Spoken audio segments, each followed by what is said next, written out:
Welcome everybody to this week's Azure and AI Show.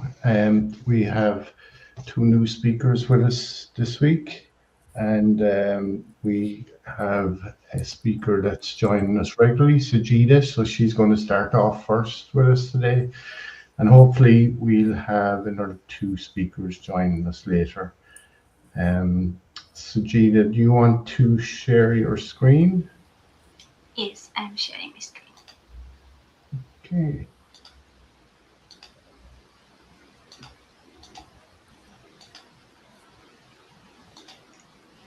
Can you see? Okay, can you see that yet?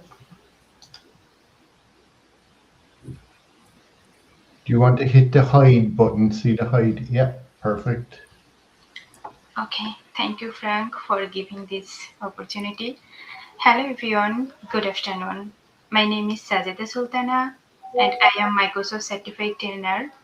I have more than 7 years of experience working with Microsoft technology, especially Dynamics 365, Power Platform, and Azure. So today I am very excited for this session, create and launch your first Copilot agent.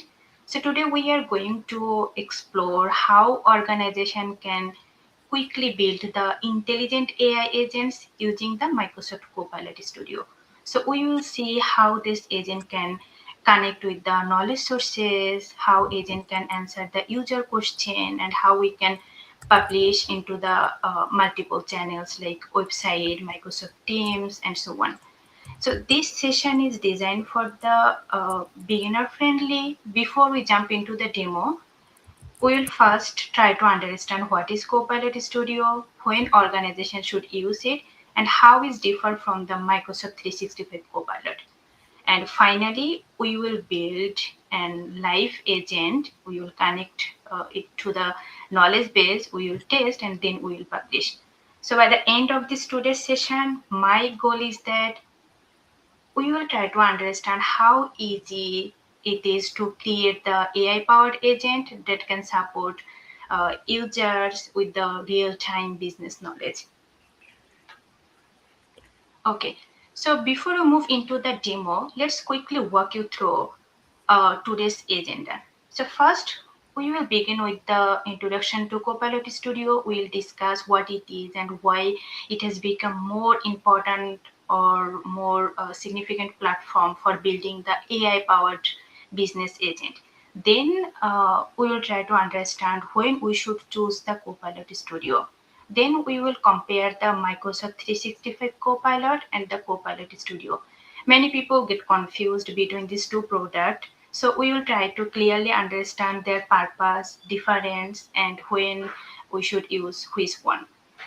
And finally, we will build one live demo. In this demo, we will create the Copilot agent from scratch. We'll connect to the knowledge base. We will try to test it in the canvas, and then we'll publish into the web channel. So moving forward to the first topics, what is Copilot Studio? So Copilot Studio is a low-code platform for building the custom AI agent. It mainly allows the organization to create conversational AI experience without needing the deep experience on AI or machine learning expertise.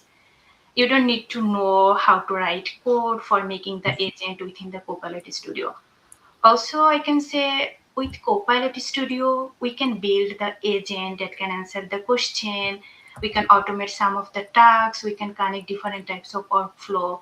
We can connect different types of knowledge source. Let's say the website, public website, then SharePoint, documents, and different types of external system. And one of the biggest advantage of Copilot Studio that is we can combine the AI capabilities with the business workflow. That means we are not building the chatbot. We are building the intelligent assistant that can support the real business scenario. So in a simple term, we can say Copilot Studio helps the organization to quickly build the AI-powered assistant that we can create, that can easily interact with the user. It can understand the business knowledge and it can automatically answer to the question. Let's go to the next topics. So now the question, why we should use or why we should choose the Copilot Studio. So the first reason I can say the ability to build the intelligent agent using the workflow, MCP, and the business knowledge. And this allows the agent to go beyond with the simple conversation and connect with the business data and the processes. And the second reason is the analytics and the insights. That means Copilot Studio provides the built-in analytics that help the organization to monitor how user is interacting with the agent, how we can identify the trend, and how we can see the user's experience, and based on their experience we can improve the performance over the time. And the third reason is the security. Organization can secure their data using the different type of authentication. And the final reason is the Copilot Studio support the multi-channel publishing. Um that means, let's say you want to build one AI agent, and that agent you want to publish on the web, you want to publish on the native mobile app, or maybe you want to publish on the Microsoft Teams. The same agent. So you can do that. The same agent you can use different channel in the Copilot Studio.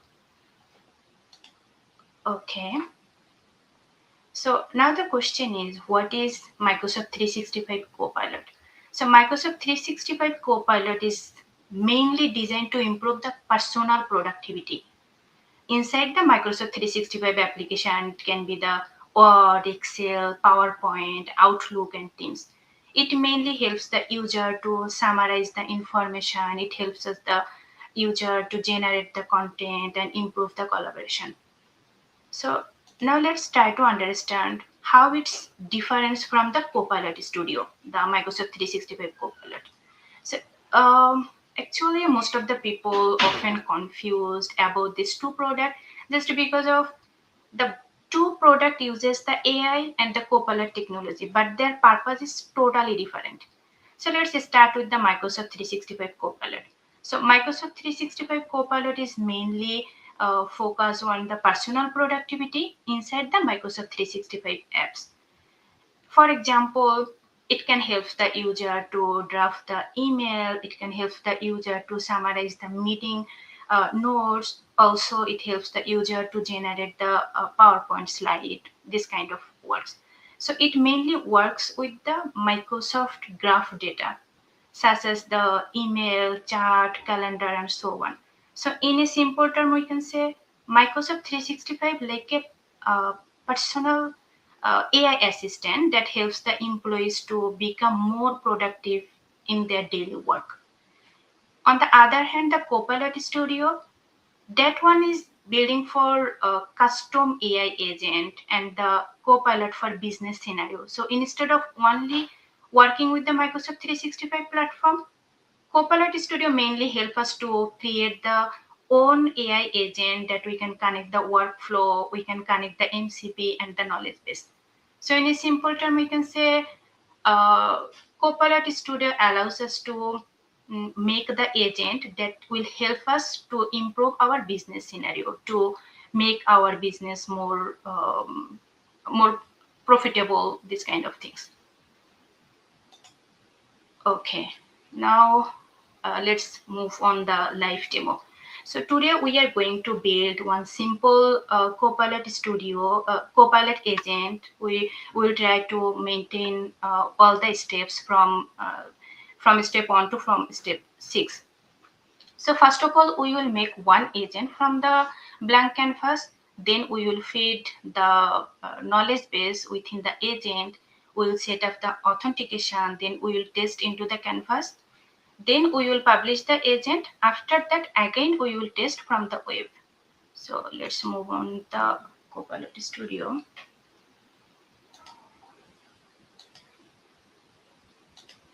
That one.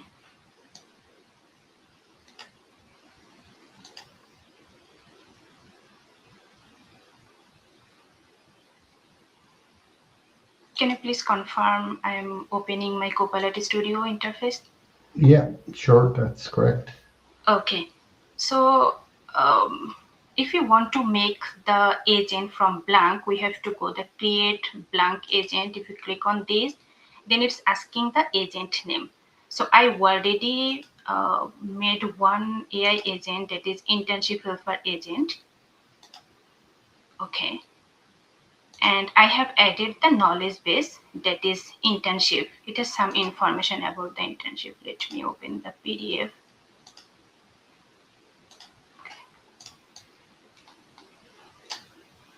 Okay, this is the PDF I just fed into the agent, because when you will add any knowledge base, you have to click on the add knowledge base. Then it will ask the upload to the knowledge base, and it will take 1 or 2 minutes to finish it completely. So when you will add any knowledge, the status will show the in progress. But when it will complete, you should be able to see this status, the ready status. So let me go the overview. So I already changed the agent name, internship helper agent. Now we need to update the description and the instruction. So I already prepared one description. Let me copy paste this one.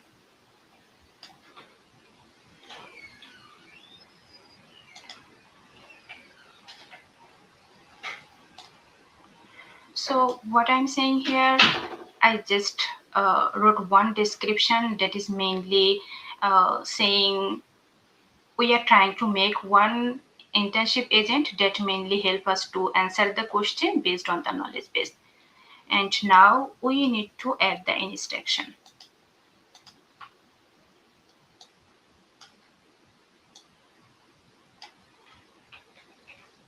Instruction mainly what the agent will do.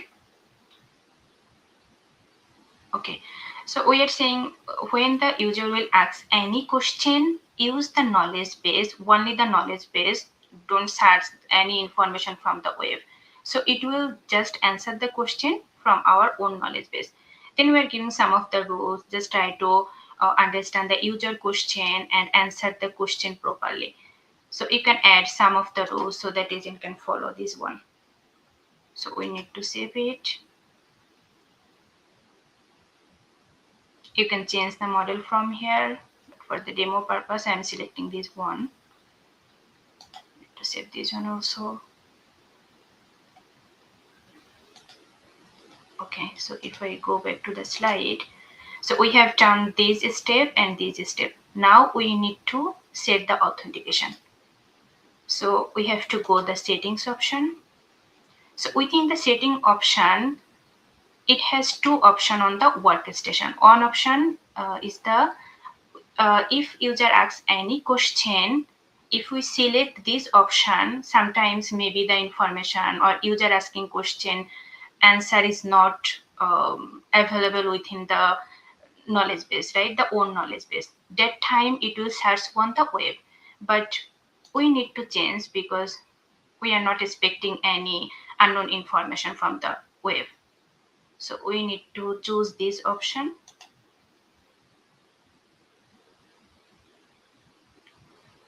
Okay. Then we need to set up the security.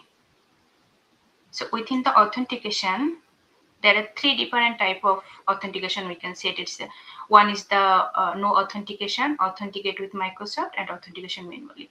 For demo purpose, I'm selecting the no authentication.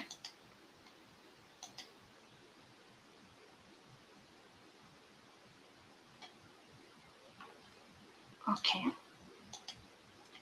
Then the step is we can test it on the canvas. So let me go.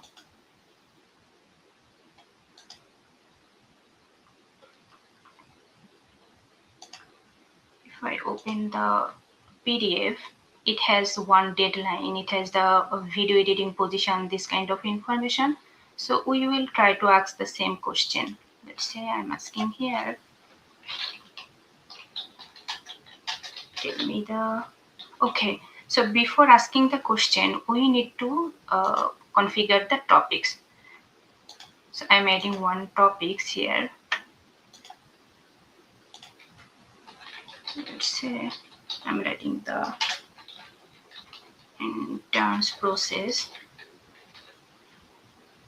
I'm adding some of the phrases just because of when the user will ask any question, if it's related to the internship, then these topics will trigger.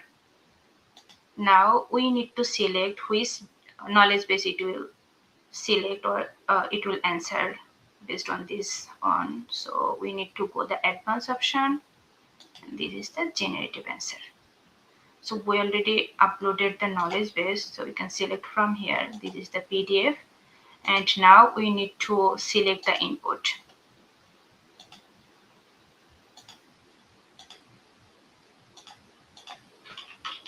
This is the user question. It's activity.text. I can check. Yes, we are selecting the right knowledge source. Now we need to save. Let's say internship topics.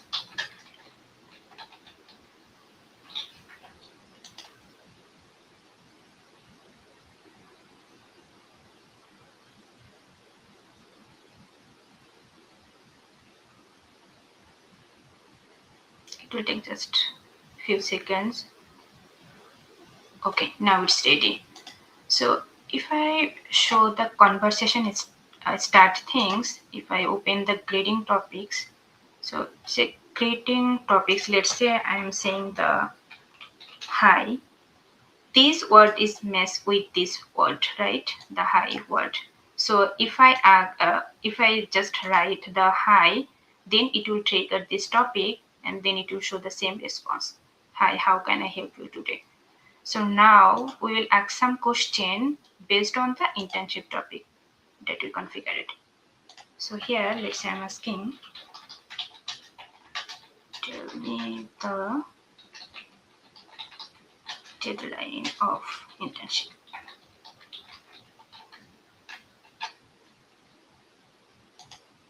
And let's see what it does.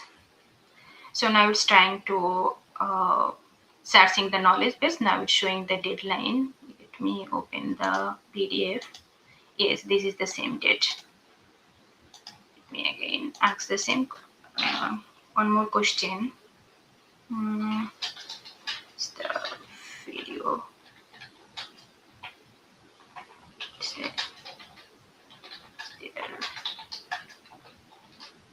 Any position for video editing?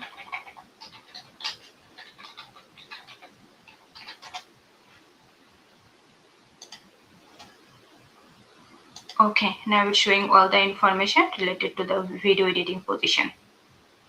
All the information is already exist within the knowledge base. So the next step, let me again go back. The next step, we need to publish the agent. So now we'll publish it.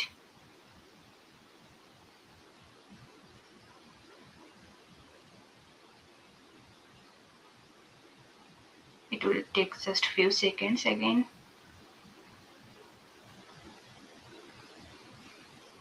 Okay.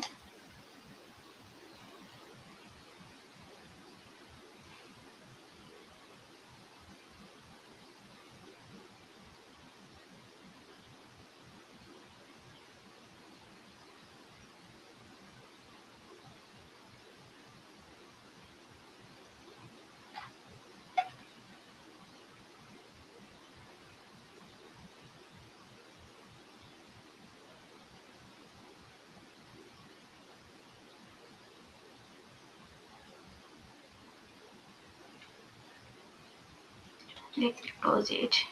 It will publish in the backend, no problem. So after publishing this agent, we will open the agent with the demo website. So we can deploy the agent. We can show the agent in different type of channels. Let's say the web app, native app, Facebook, WhatsApp, these kind of channels. So it's showing maybe the publish complete. Let me open this one. It's showing the green. Okay, the JavaScript error.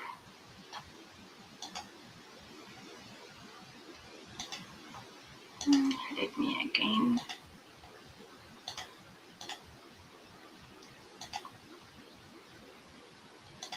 This one.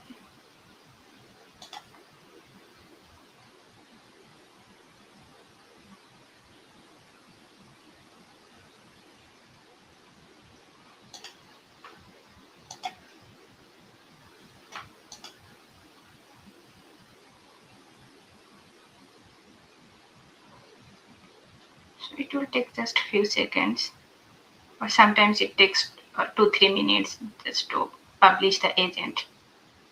So let's see one more time. Don't know what happened. Okay, let me.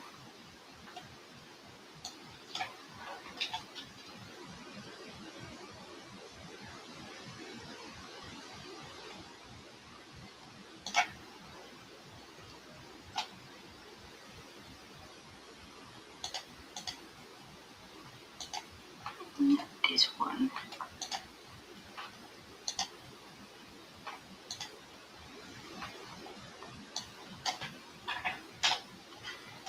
So let me open our organization website.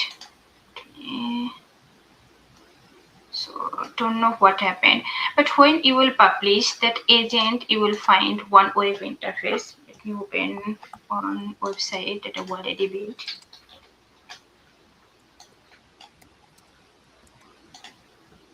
So when you will publish the Copilot Studio, you will able to see like this interface. The web agent, then you can ask any question. Let's say it's asking to change the language or select the language preference. So let's say I'm asking this question, what is the history of the UFN? And I was able to answer. So within this agent, in the backend, we are feeding our organizational information. So it's showing the same information. That's all from my side today.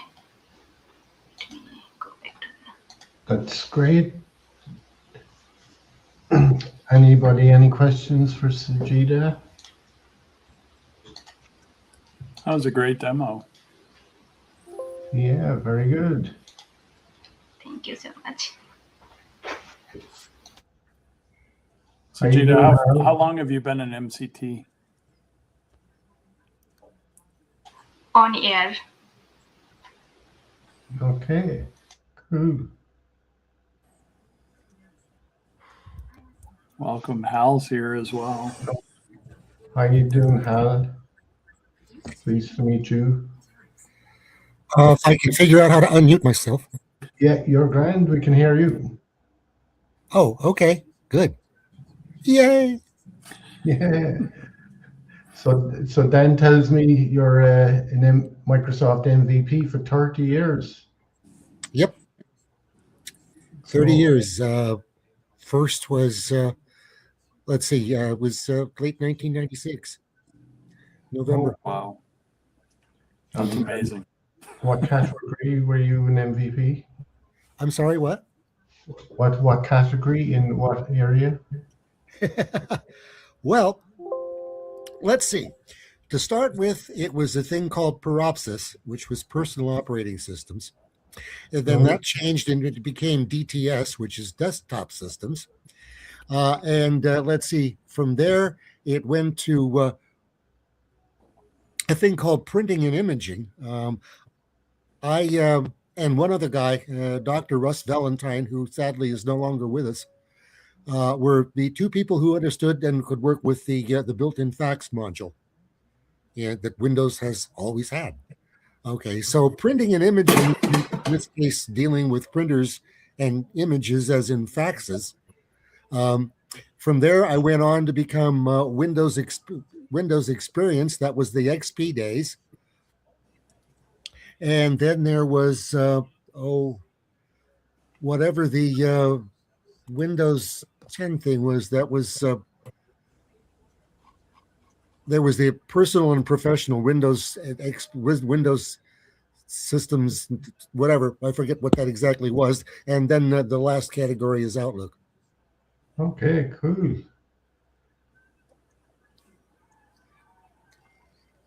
Hey, Timidayo. Hi, Dan. How you doing? Excellent to see you. It's been a while. Howdy. Nice to see you.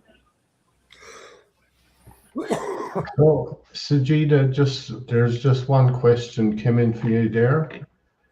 So it says, hi, Sajida, can you please tell me how I can handle role-based authentication like admin user. Can you see that on the screen?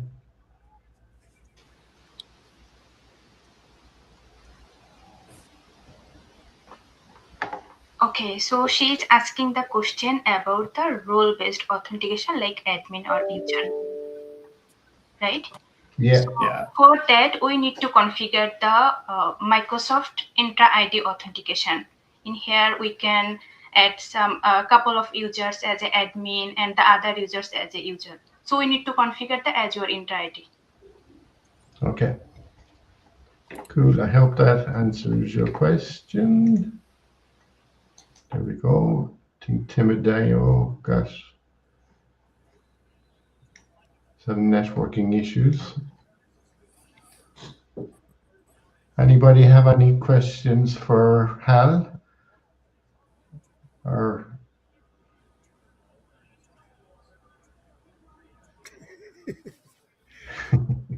so no, Hal. You're an old person. Why would we want to talk to you for crying Did out you Oh, did no. you start with MS Mail, Hal, or was it really with Exchange and Well, no, Outlook? it was the Windows 95 Exchange client. Okay, cool. And that's what they called it. Yeah.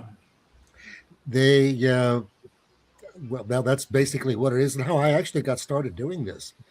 I worked for a television station, and we had it was basically Windows for Workgroups that came with a thing called the Workgroup Post Office. Right. So we used that for in-house internal mail. For external mail, the ISP that we had at the time set us up with pop mailboxes. There were like 100 of them that they set up right off the bat. And that was all well and fine, except that if you've ever been to a television station, the news department has ridiculous turnover. People come and go pretty frequently. And we ran out of mailboxes. And it turned out that it took them, the ISP, it took them about a week to build a new mailbox whenever we'd get somebody new in here. Well, that was simply not acceptable. So I got to looking around. There was a little SMTP pop post office that came on the Windows 3.51 resource CD. And well, that looks simple enough. So I went about setting the thing up and did some testing with it, and it all seemed to work, except that the Exchange client didn't like that pop service. If you looked at the transactional words on the internet or on the net between the client and the post office, it would give you all the right commands, hi, send me, and so forth. But the thing that it is when the server would send down the body of the email, it never got there, and the transaction would just complete. Thanks, goodbye, delete off the server. Not so good. So I wound up getting into msnews.microsoft.com, trying to figure out why that was happening. Between that and calling Microsoft and spending about 4 hours on the phone, being shipped from one office to another office to another office, and finally came out to be that, oh, yeah, you got that off the Resource Kit CD? Well, shoot, that's unsupported software. Ciao, son. Well, while I was in there looking and trying to get answers in the news group, I wound up finding a bunch of questions that I knew answers to, so I just started answering them. It got to be fun. And it turns out one of the people who was an MVP contacted me and says, you ought to be an MVP. Here, I'll sponsor you. And that was in late 96, and I've been here ever since. One way or another. Just trying to Great story. That's very good. stay relevant and stuff. Yeah, it's we're only newbies, myself and Dan, to the MVP program. So it's great to hear your story. well, that and let me see, it's just, hang on a second. It's sitting right back here. I believe I did not move those. Are these the new ones? There they Hal? are. Well, there's the one. There's the other one. Okay, let's see if I can show them. This is awesome. version 2 out of 5. This was the second batch that was silver on black on silver. I'm sorry. That's nice. And that's a pocket protector. the very latest, and I just got these in the mail a couple of about a week ago. That's revision 5. Nice. The story behind that, if you're into stories, way back when I got was first awarded, the summits were quite a bit different than they were now. They were at the time about 350, 400 MVPs worldwide. The summit was an invite-only affair. You didn't really talk about it. There really wasn't much words about it because only 100, 125 out of the 400 or so would get invited. If you got invited, Microsoft did everything: the plane flights, the transportation, the food, the lodging, everything. You spent nothing for the time that you were there. But as I say, you didn't say anything about it because a lot of your friends weren't going to get to come. It was by invite only. And I got invited to the very first one that I was available to me. And I thought this was just awesome. So I went up there. I had stories about that too, but I'll tell that in a later date. So I get renewed, which was terrific. The summits were on about an 18-month cadence, not a year. And so the second one was coming around, and danged if I didn't get invited to that one too. Well, I had to do something to say thank you to everybody who was an MVP for letting my stupid, ugly butt hang around. And that's where these came from. That is the old logo. That logo is no longer used. It was public domain, built by, I forget what his name was, but he was a PowerPoint MVP, and he designed that logo. The saying on the side reads, MVPs provide straight answers and sound advice, world-class peer support. That's the slogan. And I built a little bit of an Easter egg into that one too. If you take that slogan and count syllables, you will find the first line has 5, the second line has 7, the third line has 5, which makes it a haiku. Why would I do that? Well, way back in the early days, I spent an awful lot of time on a remailer where people like Tony Redmond and Mark Robichaud and some of the super geniuses in the exchange world used to hang out. They would hang out on this remailer and they'd answer questions.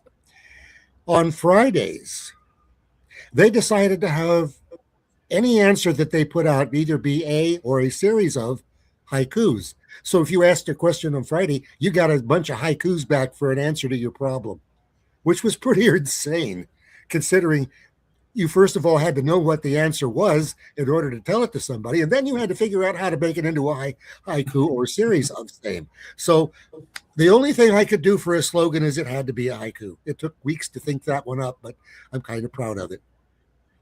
And so today I have these pocket protectors. If I see you at the summit, if I see you on the street, if I see you in the restroom, it does not matter. If you're an MVP, you get handed one.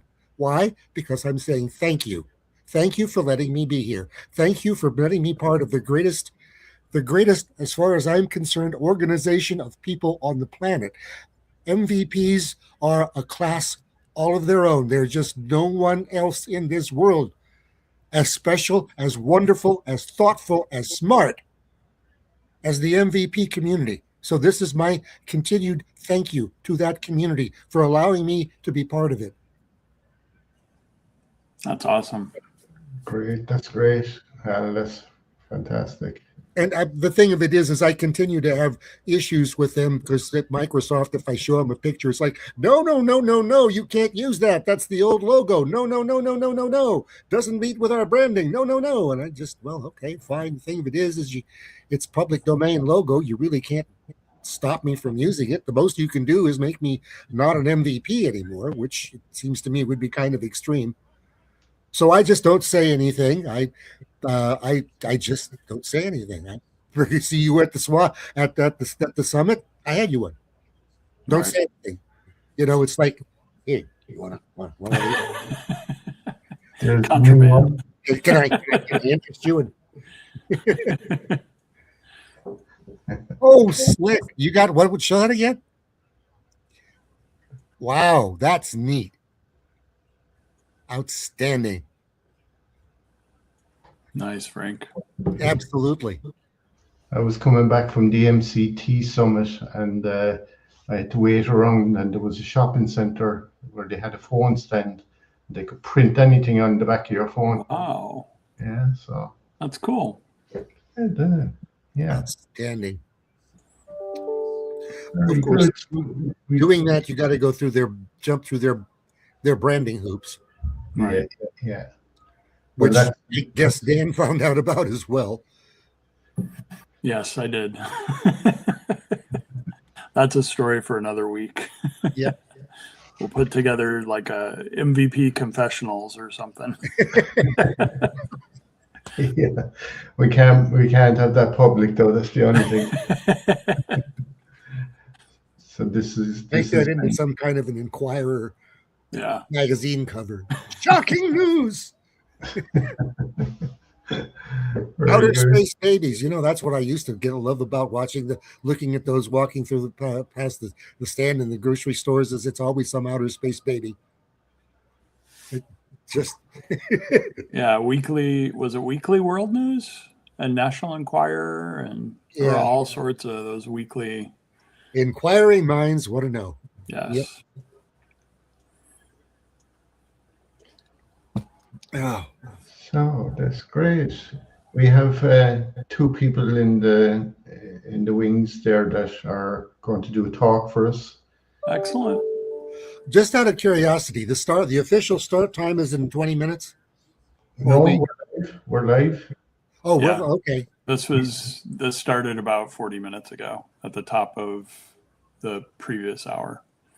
Okay, because I just don't know where to set the reminder. I guess I should go find it and just set it for. It's on. I usually find it on Frank's profile. Hal. Okay. I just search for Frank and then I look for his events. Yeah, I have to thank you, Frank, for sending me for putting out that email. Because that alerted me that. No problem. And it said Irish time instead of Greenwich time. Of course, I'm GMT -7, and Arizona never changes, so that is always noon. Yeah. Yeah. But if you're on a DST, then it's not noon; it's 11 while you're under DST, and then. Right. We'd love to have you back another time for some of those I intend stories. to be a permanent fixture if y'all don't mind.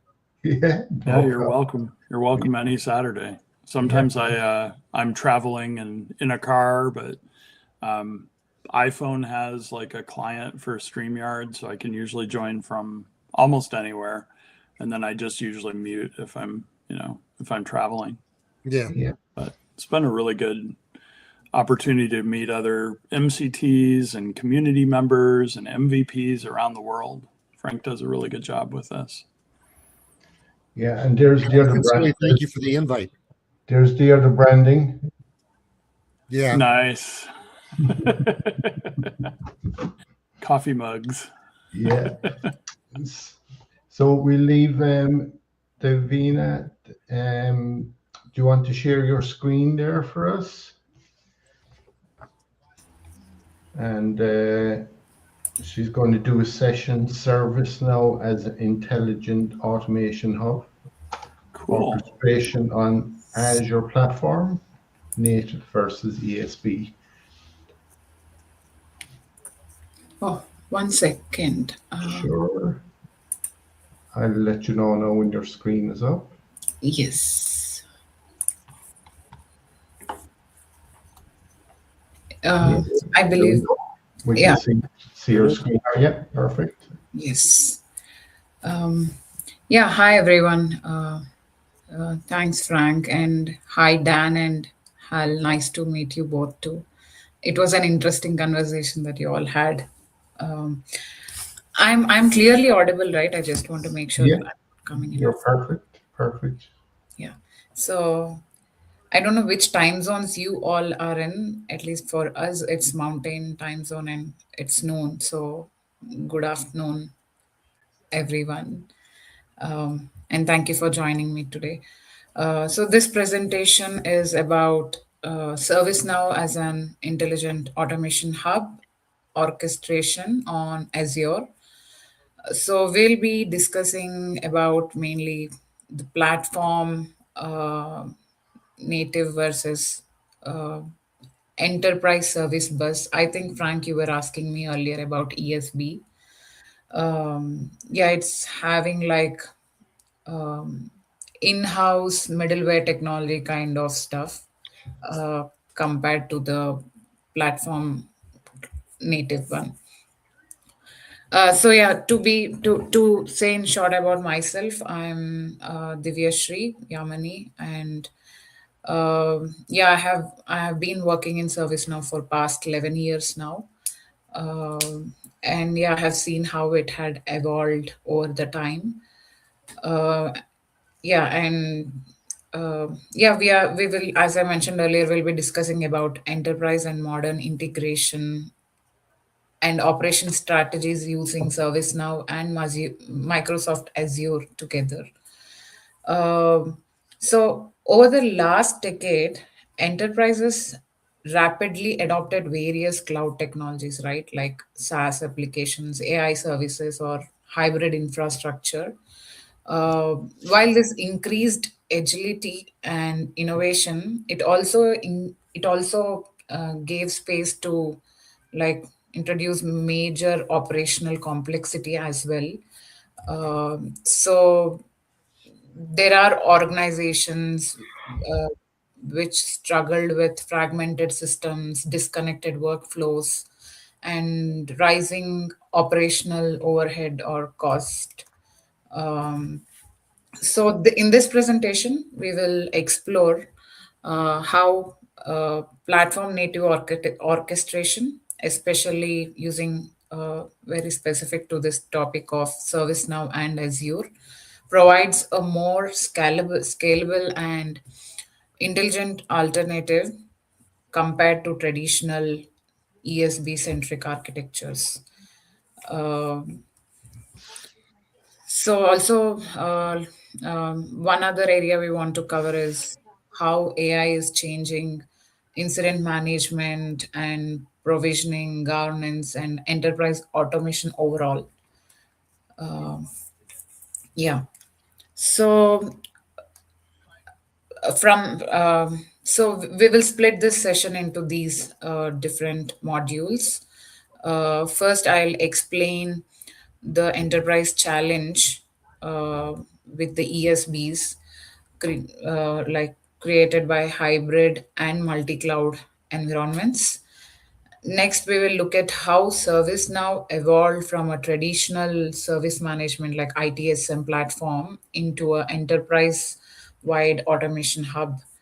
Then we will be comparing between the traditional architecture and uh, the modern platform native orchestration models. After that, we'll go more deeper into um, how ServiceNow and Azure integration architecture works, and also discuss how low code orchestration works at a scale. Uh, Also, I'll cover two important use cases like AI assisted, for suppose AI assisted incident auto remediation and multi cloud resource provisioning. And finally, we will discuss on measurable ROIs, operation maturity models, and the broader direction enterprises are heading towards to be autonomous to autonomous operations sort of thing. Yeah. So, yeah, there are several challenges with this enterprise service having in-house or things like that. So, modern enterprises are operating in one of the most complex IT environments we have ever seen, if we notice. So, most organizations today use multiple cloud providers. Yeah, I don't think there are, if there are still organizations which just stick with one cloud provider. Yeah, there are various SaaS platforms and on-premise systems and DevOps pipelines and and also to monitor all of this, lot of security tools in place and all that. So while this provides flexibility, it also creates significant integration challenges with all the systems working together. So the first issue is with the sprawling integrations. As we see the first bullet here. So historically, enterprises relied heavily on point to point integrations. Over time, these connections become uh, difficult to maintain because every system dependency creates additional operational complexity. For suppose I'll give one example, like if this is not exactly related, but to understand how the situation is. For suppose let's take service now upgrade. If an organization is doing an upgrade, it has to run through different test cases, and every year there is some development, some additions to the system, and that gets added to the further testing process. And yeah, and sometimes it's okay to test the really needed stuff, but sometimes we just give some fixes to some problems, and those fixes add additional complexity to be tested, and it's lot of not well planned kind of thing. So yeah, this may not be exactly related, but I just thought of it because we are recently going through an upgrade. um, yeah, so when one application changes, multiple integrations may break, so we have to keep testing everything all the time like that. And the second issue is with the silo tool chains. For example, Azure monitoring tools, AWS infrastructure, ticketing systems for other than ServiceNow, like Jira or other things, and CI/CD pipelines and compliance systems. They are all different things, and if we see, they all operate independently. As a result, teams spend valuable time manually coordinating workflows between disconnected platforms and all these things. So, so it's a overhead in there. Sorry, it's a overhead in there. And the third challenge is manual toil, like manual operational toil. A large percentage of engineering effort is still spent on repetitive tasks like restarting services, provisioning environments, or routing tickets to different teams, or performing compliance validation, or as I said, the earlier example for suppose testing and things like that. Uh, so, yeah, and finally, compliance becomes increasingly difficult because audit information is distributed across multiple systems. So, this combination of complexity, cost, and operational inefficiency is why enterprises are shifting towards a centralized orchestration platform. Um, so yeah, these are like few of the challenges, and we'll see how things made difference over the time. So now we are now if we see ServiceNow's evolution, um, it's very important to understand because it reflects a broader shift happening across the enterprise IT. It's not just, yes, ServiceNow has evolved, but it's how the entire IT environment is right now. Originally, ServiceNow used to primarily focus on ITIL processes like incident, change, problem, things like that. To it was built on that core, but then there is next stage, um, second phase, which is known as ITOM, operational management. And its expansion, we have features like discovery, event management, CMDB capabilities, and orchestration features, all those things. And these allowed the platform to gain visibility into infrastructure relationships and various dependencies like operational dependencies. And we can see the next step ahead was, the third phase was about platform play. Like, this is where we got a beautiful flow designer and integration hub, which is like we are now into orchestration phase of it. So with Flow Designer and Integration Hub, ServiceNow evolved from a ticketing platform into a low-code, more autonomous and enterprise workflow engine. So with these, organizations are now able to automate business and infrastructure workflows across multiple systems using various APIs, instead of relying entirely on the middleware, which may be very sort of restricting kind of thing. So we passed this phase also, and now we are in the fourth, and we are entering into this fourth phase, which is like AI native phase, AI native hub, where we have features like Now Assist, Azure AI, generational AI, Gen AI spokes, all these things in the orchestration. And there are many predictive workflows and all those things. These are all like really transforming ServiceNow into an intelligent automation layer.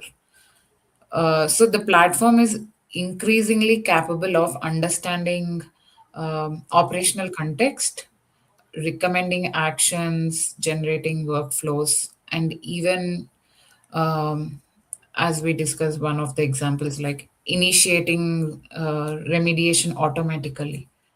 So today, ServiceNow is no longer just an ITSM system. It has become it is becoming an enterprise orchestration brain. So this journey is really beautiful. Yeah, because so as I said, I have been in this for 11 years, and yeah, it is very nice to see how things got easier. Uh, uh, Easier in many ways, not just for using the tool, but also if we have to train someone or if we have to give the end product to some users, it's more efficient. And yeah, it's great. So now we can shortly discuss about the architecture comparison, our like main topic of this conversation, between the traditional uh, middleware versus ServiceNow platform native orchestration. For many years, enterprise service bus ESBs were considered the standard integration pattern for large enterprises, because there is so much to deal with and all. There's centralized communication between systems and provided middleware based orchestration. However, ESB's implementation often became very complex with the growing organization, or um, with more things getting added to its structure. So deployment cycles were typically long because integrations required uh, custom adapters or transformation layers, message brokers, and specialized middleware expertise. Maintenance overhead was also high. Many enterprises needed um, dedicated teams simply to maintain the middleware infrastructure and troubleshoot integrations. Another challenge was limited AI readiness. With with the much evolving world right now, traditional ESBs were not designed for the AI driven workflows. predictive automation or dynamic orchestration sort of things. As organizations adopt the cloud native architectures, ESBs often became like the bottlenecks of that adaptation, and it needed a lot of work. Or at times, people may be still holding on to not going to cloud because they have to deal with this. There are those cases as well. Now compare that with all of this challenging ESB with ServiceNow, which is like a platform native orchestration model. Instead of building everything manually, enterprises can use a pre-built integration hub. Like there are different spokes in this. There is this module like integration hub, and there are different spokes within it. So one person need not know everything if they have to use different environments or different cloud structures. So ServiceNow has spokes for Teams, Azure, AWS, DevOps, Sentinel, and many other enterprise services. So this actually dramatically reduces the integration complexity. So there is lot of effort that can get minimized with this introduction. Sorry, Dan, are you asking something, or I see some text on your screen? Just want to make okay. Yeah. Just playing around with that. Okay. Yeah, just making sure. Yeah, so Flow Designer also, along with this integration hub, we also have a Flow Designer. We can structure the entire service. Now, we used to have they still have, they had workflows where you can run the flow of a change or incident. But this Flow Designer looks very similar, but it is quite different also, because this Flow Designer integrates with different systems, like I said, Teams, or it can post a message in Teams, or it can get data from Azure, or things like that. So everything is automated. For suppose if your system is about to crash due to some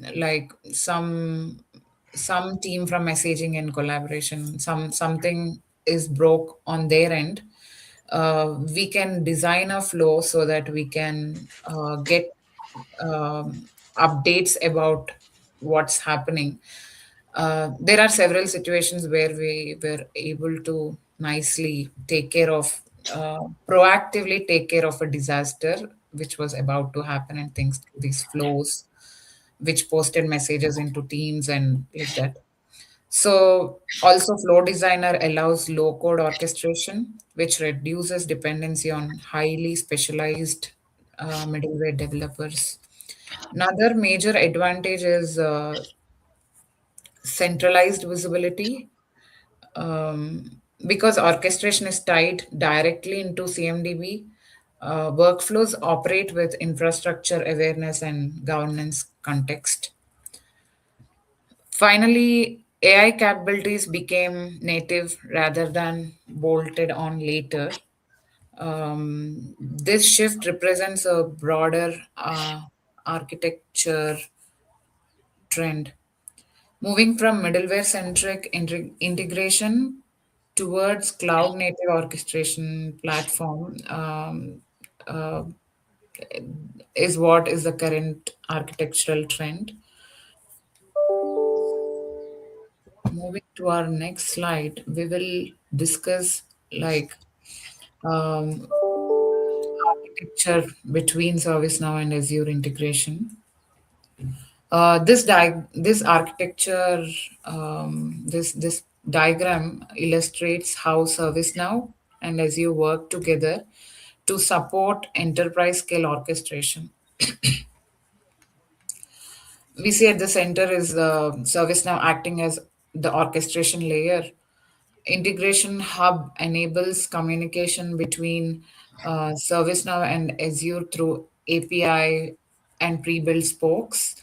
And on the Azure side, several services contribute important capabilities like Azure Monitor provides observing stuff and telemetry, and Azure DevOps provide support to that CI/CD and deployment workflows. Azure Logic apps and functions provide event-driven automation. Sorry, and Azure OpenAI provides AI-powered analysis and decision support. Uh, One of the most important architectural components here is the CMDB. The CMDB provides operational context, which services are related, what dependencies exist, which applications are impacted, and what remediation policies can be applied, and things like that. Um, this allows workflow to become context aware instead of simply executing static automation scripts, and at times they can cause breaking up of some things in the back. Um, so the result is a unified orchestration model that combines cloud scalability, automation, governance, and AI assisted decision making. So we will just go in little more detail about how this integration hub and um, flow designer is like a very nice asset to the ServiceNow evolution. One major reason enterprises adopt this architecture is the speed of integration development. Integration Hub provides, as we discussed, many pre-built um, for many Azure services, and we also discussed there are few other spokes, which significantly reduces custom development effort. Instead of writing middleware code from scratch, organizations can configure integrations using reusable components like pre-built spokes. For for systems without native spokes, custom REST and SOAP um, spokes connectors can be still be created quickly using OAuth authentication, schema mapping, retrying, built-in retry logic, and resilient for resilient integrations. Another critical capability is Azure API Management Gateway. This acts as a centralized governance and security layer for all ServiceNow to Azure traffic. It supports authentication, uh, throttling, version control, and traffic monitoring. Flow Designer then orchestrates the workflow themselves, like the last one, Flow Designer patterns. Um, there is literally almost like no code. Um, um, we can design this flow chart. There are actions, conditions, flow logics, subflows. So we can use all of these functionalities to achieve various things to make it more autonomous. So with all this compared to traditional ESB orchestration, this dramatically simplifies implementation while improving agility.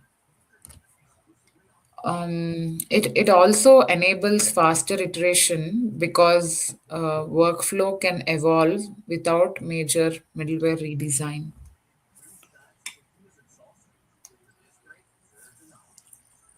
So, yeah, in the beginning, we were discussing that we will go through some examples. So for suppose this is with incident auto remediation, AI assisted incident auto remediation. Um, this is one of the most transformative enterprise use cases. Today, many incident management processes are still reactive and heavily dependent on human intervention. Engineers receive alerts, analyze logs, determine severity, identify steps, and manually execute actions. And also, we see a lot of SOPs, we used to call like standard operating procedures. Um, Even though they are standard, they are manually done. This process, all of this process is like time consuming and difficult to scale. In this architecture, Azure Monitor detects anomalies and sends alerts directly into ServiceNow. Azure OpenAI then analyzes the incident context, resolution patterns through history, telemetry data, and CMDB relationships available. Based on that analysis, the system determines the optimal remediation path. Flow Designer can then automatically execute remediation workflows such as restarting the services or scaling infrastructure or clearing out queues or escalating to for further support or to L2 teams whenever needed. The CMDB and ticket records update automatically throughout the process. The impact, the business impact is very substantial. Organizations are achieving faster incident resolution, reduced operational toil, improved uptime, and lower dependency on constant manual intervention. Most importantly, this creates the foundation for autonomous operations. And as we discussed in the very initial slide, there are a few challenges. So, with the traditional ESBs, and we can see all of them are mostly addressed, if not completely. There may be still some edge cases where they may be missed. Um, yeah. So for auto remediation technical architecture, here we see the technical workflow behind AI assisted remediation. Step one is alert ingestion. Azure Monitor sends events into ServiceNow through Integration Hub inbound spokes. The CMDB help correlate configuration items and its mapping and eliminate any duplicate events before unnecessary workflows begin. Step two is like AI based classification. Azure OpenAI evaluates historical incidents, infrastructure relationships, telemetry, and prior successful remediations. This enables dynamic decision making instead of static rule based automation, like blindly following the same thing for every problem, every similar looking problem. Step three is orchestration. Uh, ex- Orchestration execution, wherein it comes back to service now, where we discuss about this flow designer runs the appropriate remediation workflow automatically. If remediation succeeds, the incident is resolved and documented automatically. But in case of any escalation required, engineers receive complete operation context immediately. They receive alerts and such things. This reduces investigation time significantly because the system already performed the initial triage and context gathering, thereby helping the later resolution process. And multi cloud resource provisioning. Another important enterprise challenge is multi cloud complexity. Um, so there are different systems that we use. Like they are all on different clouds. Like in this example, we see each there are different cloud providers: Azure, AWS, and GCP. Each cloud provider has different set of APIs to interact, provisioning workflows, governance models, and terminology, everything. So without abstraction, this like flow designer, integration hub, with they create operational um, uh, consistency, and with that we can work with that we can remove this additional overhead of training for all these tools, and there wouldn't be any operational inconsistency basically. So ServiceNow addresses this by, as discussed earlier, as one second. Yeah, sorry. ServiceNow addresses this by acting as a centralized control panel, and communicating with these different clouds. Users request resource through a unified catalog interface, while ServiceNow handles provider specific orchestration behind the scenes. For example, here we saw like as Azure virtual machines, AWS EC2 instances, or GCP computing resources. They can all be requested through a standardized workflows. This improves governance, consistency, and operational efficiency. It also enables enterprise to enforce policies uniformly across multiple cloud providers instead of managing each environment independently with lot of wastage with the resources and all. Yeah. So, as we said, there are different technical patterns. This slide highlights several key implementation patterns. First is the native Azure integration through ARM APIs using integration hub spokes. This reduces custom development while supporting reliable infrastructure provisioning. Second is the cross cloud service catalog, in which users interact with one consistent experience regardless of cloud provider. Third is policy enforcement. Sorry, one second.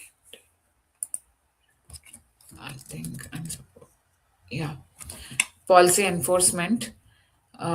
Approval workflows, including CMDB validation and compliance checks before the provisioning occurs, can be done. This ensures governance is embedded directly into automation rather than handled afterward. Fourth is like state reconciliation.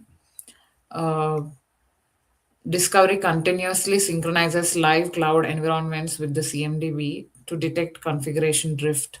And finally, cost guardrails integrate Azure cost management data into provide provisioning decisions. This helps organizations prevent overspending and other costs before infrastructure is deployed. Um, yeah, these are like few of those patterns. One second. Yeah. So the research showed strong operational performance across enterprise deployments.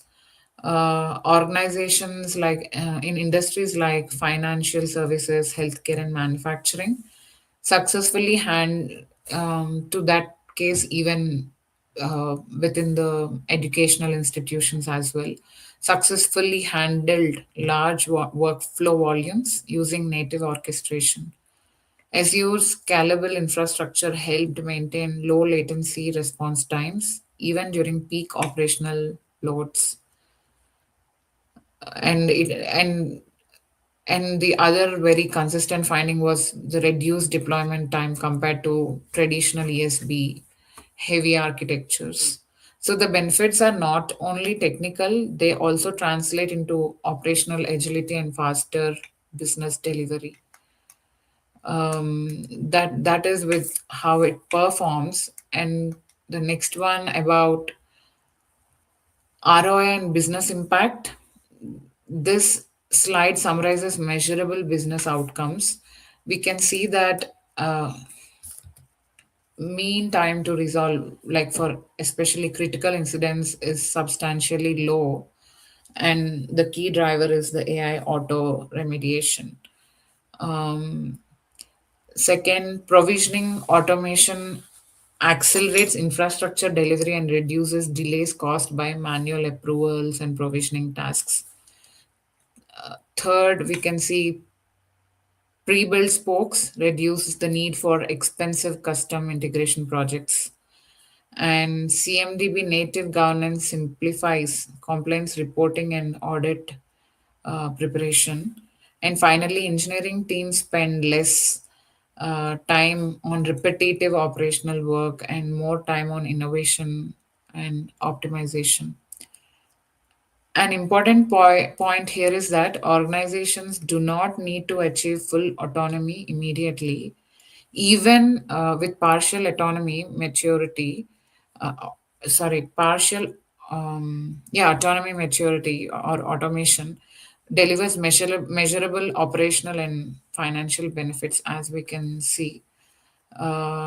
Because there is always room for improvement. Yeah, at least a little that can be done towards this path will help do a lot for later innovations.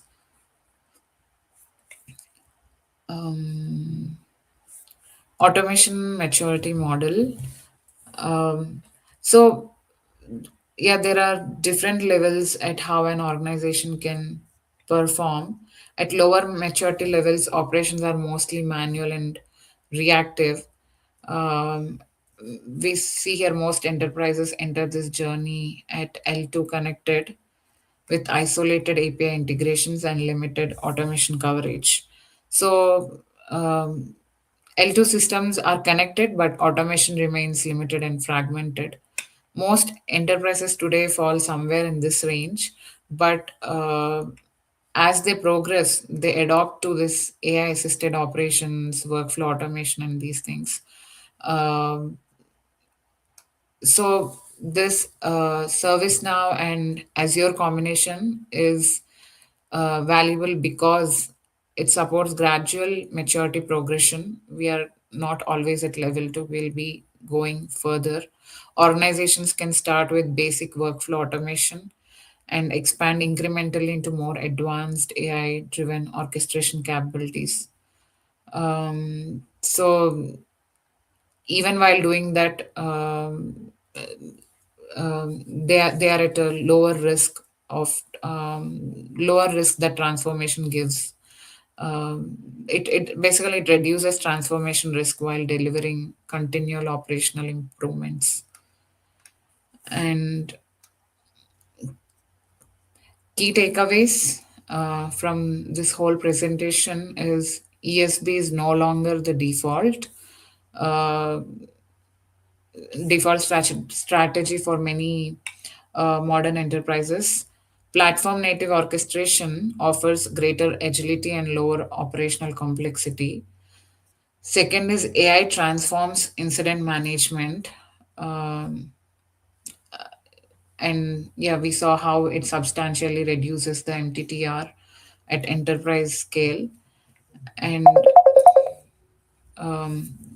third one, multi-cloud becomes more manageable. ServiceNow provides a practical orchestration layer for managing hybrid and multi-cloud environments consistently.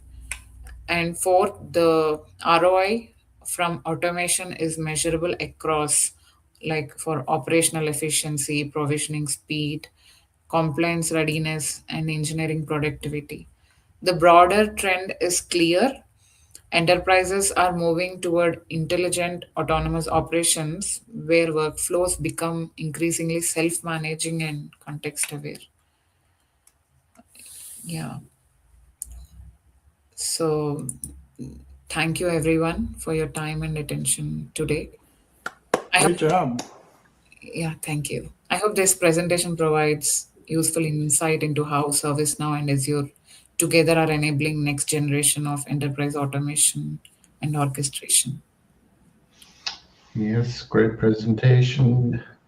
Indeed, superb. Yeah, and I just see there recently that ServiceNow and Microsoft have done a Mhm. deal to partner with some of their services. Yeah. I don't have any questions coming in here on the chat. Would anybody here have any questions? Do you have a sense on how much on-premises ServiceNow versus cloud there is? Is it like 50-50, or is it primarily cloud-based from a service perspective? Um, I understood the later part, but I missed the first part of what you had asked. Just on-premises versus cloud. Uh-huh. I believe ServiceNow used to run on-premises. Is that still prevalent, or is that? I don't think so, actually. I think it's Yeah, more I of don't a either, but yeah, it's more of a cloud. yeah, I've heard about a lot of migrations, and I'm assuming that's between versions, but I don't have a lot of details on, ServiceNow or experience with ServiceNow, I should say. But I hear about it being used a Yeah. lot in different enterprises. Yeah. I also see a lot of people taking up to it. And at least as far as what I remember, my initial years of work, I remember that it started only with cloud. Okay. And yeah, maybe it is still, but it was a competitor of Salesforce sort of thing with Okay. more capabilities. Yeah. What's the adoption rate of this workflows? Like, have you guys measured? We didn't especially measure, but do you have anything specific like Anything that you guys are tracking as a metrics for, how industry is adopting to this? like ServiceNow? And with like, I'm specifically ServiceNow and interested in Azure. Azure Okay. portion. Yeah, I think that I don't have specific metrics, but I don't have an exact number, but I do see a lot of organizations taking up to this, and yeah, they are happy with what they are using, and work is a lot easier. Okay.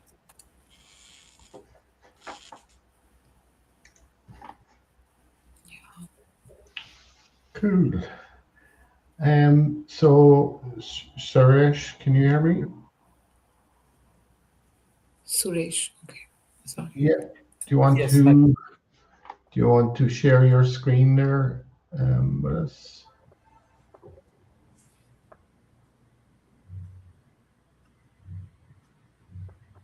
Sure, give me 1 minute. I'm sharing my screen. Let me know if you can. Okay. I'll let you know when we can see it.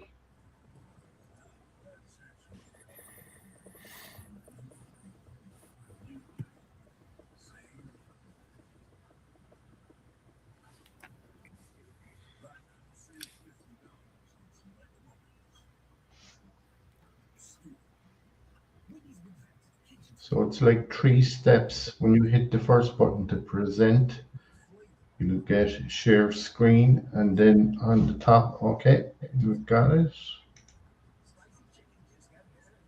Got it right? Okay. Yep. Yeah.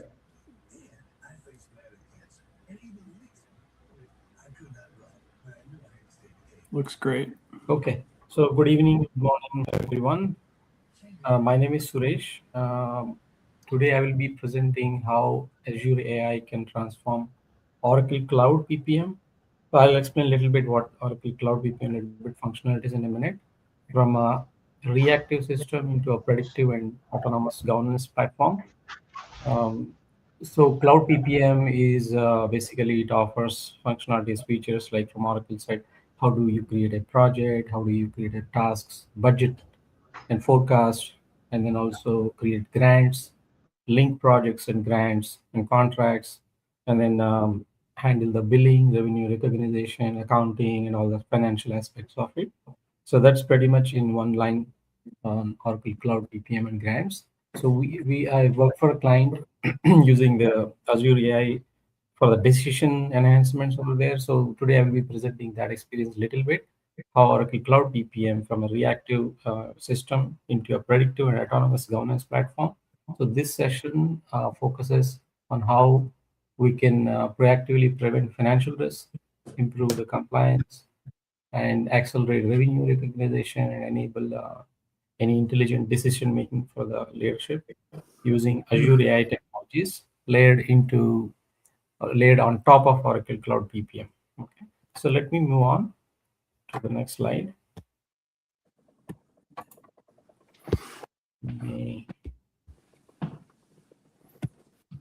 Okay, actually it's reacting slow on my end.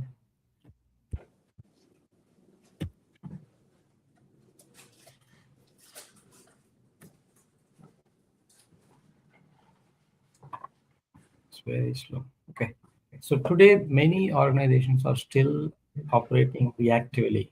Means after a certain problem happened, we know what needs to be done and fix it and then go from there. So the main agenda or the objective of using using the Azure AI for that particular client is it's extremely powerful in many cases. Risks are identified only after damages has already occurred. For example, if the project is budgeted with 1 million and then if it's overrunning, those risks are identified after the budgets are breached. Any compliance violations will be identified during the audits only. So although audit results are shown and displayed by the next year audit, same things keeps bouncing back. This is the regular compliance from auditor perspective also. And revenue leakage happens through missing billing events. You are supposed to bill a customer, but you missed it for some reason, and then you realize it after the fact. And then contract interpretation errors. You are setting up a contract in one place. There are no automatic way of identifying any errors, or you are really, if a vendor needs to share a certain compliance certifications on time, but they didn't share it during audit, that is found. This kind of audit exposures. So there are certain, especially couple of we decided or designed a couple of problems, 4 problems, and then try to address using Azure AI. So these are the 4 problems: cost overruns, compliance violations, revenue leakage from not billing clients on time, and then contract interpretation errors. So these are the 4 major areas discussed, and then try to achieve or the solve using Azure AI. So where traditional ERP fails short or fall short. So this slide highlights 4 major governance gaps in traditional ERP systems. First is forecasting management. Most ETC means estimated to complete from today onwards how much more money you're going to spend in the future. And then estimate at completion, EAC calculations are manually updated by project or task levels. And these are static. And second is compliance checks. Companies are still relying heavily on the post-transaction reviews after the fact, after manual forecasting, then only we review. And the third is the revenue assurance. So unbilled transactions are often missed. So this is where companies or ERP fall short, to my knowledge. And finally, contract interpretation errors under ASC 606 or other guidelines is still highly manual. These gaps, as I mentioned in previous slide, leading to audit risk, missing revenue, poor forecasting efficiency or accuracy, and operational inefficiencies. So let me move on to the next slide. So Azure AI-enabled PPM governance framework. This core framework proposed in this presentation, this places Azure AI intelligence on top of Oracle PPM without modifying ERP system itself. So this framework is non-invasive, it's scalable for future, any other use cases identified in the future to add into this architecture, and it also adds autonomous. So Oracle remains the system of record. There are no changes to that. It can be added at any point of time, this framework, on top of existing implementation. While Azure becoming the intelligence and predictive governance layer. In the previous demonstrations, I've seen how agents can be created and then tested, preview, all that. So those are pretty much interesting. So similar to that, Azure AI sits on top of Oracle PPM. Okay, and moving on. It's a bit slow on my side. Please bear with me. So these are the 5 layers of intelligence. This framework is built using these 5 intelligent layers. The first layer is the data layer, which includes Oracle Cloud PPM and financial systems. And the second is the integration layer using the REST APIs and Azure data services. And the third, Azure AI intelligence layer, containing machine learning, predictive analytics, and others inside there. And fourth is the automation layer, powered by Azure functions, event grid, things like that. And finally, the decision integration layer. This provides executive level forecasting, because for management, simplicity matters. So they just want to play around with the readily available intelligent forecasted data by comparing a couple of what if scenarios and take the decision as simple as possible in less time possible. So we have to achieve this 5th step to take the decisions as fast as possible with all the previous 4 layers. So the 5th one is a decision integration layer, intelligence layer. So this provides executive level forecasting and scenario modeling, what if scenario modeling. And then together these 5 layers transform ERP data into intelligent governance actions. So that's the framework details behind it. And moving on. So I talked about mainly 3 or 4 problems previously in the slides. So I'll spend each problem in each slide for the next couple of slides. Okay. So capability 1 that I talked about is focuses on proactive compliance enforcement. So Azure AI.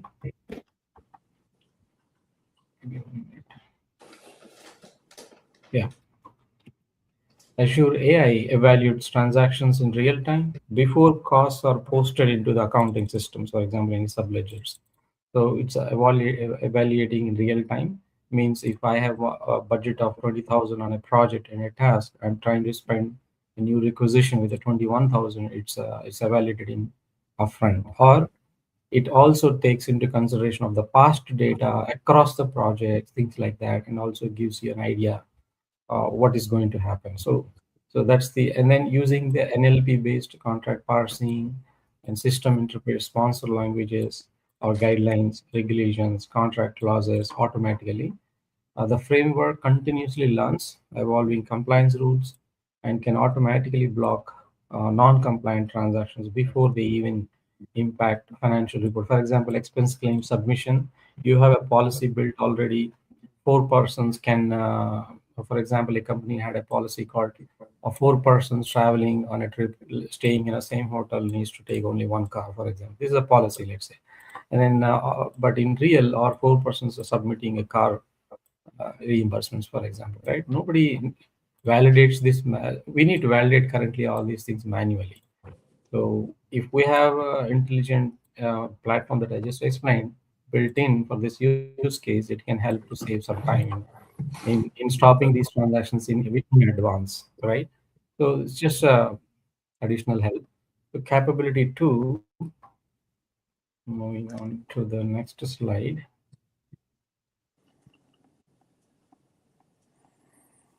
Right. Forecasts that get smarter over time. Traditional forecasting methods are static and often updated quickly or outdated quickly. The forecast learning engine continuously trains on historical project performance and various patterns. So it performs a volatility analysis. Cross-project learning belongs to same customer or maybe similar projects in nature, and automatic recalibration as new actual costs keeps coming into or hitting the new projects. And then over time, forecast accuracy improves significantly because it's learning from the past of similar projects, because the model continuously learns from operational behavior.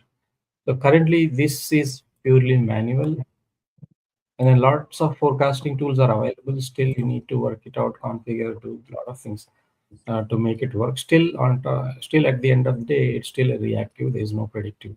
So whatever system we use, it's if not Oracle, some other system. And at the day, we definitely need a framework to support the decision makings or help with the forecast learning. Next capability.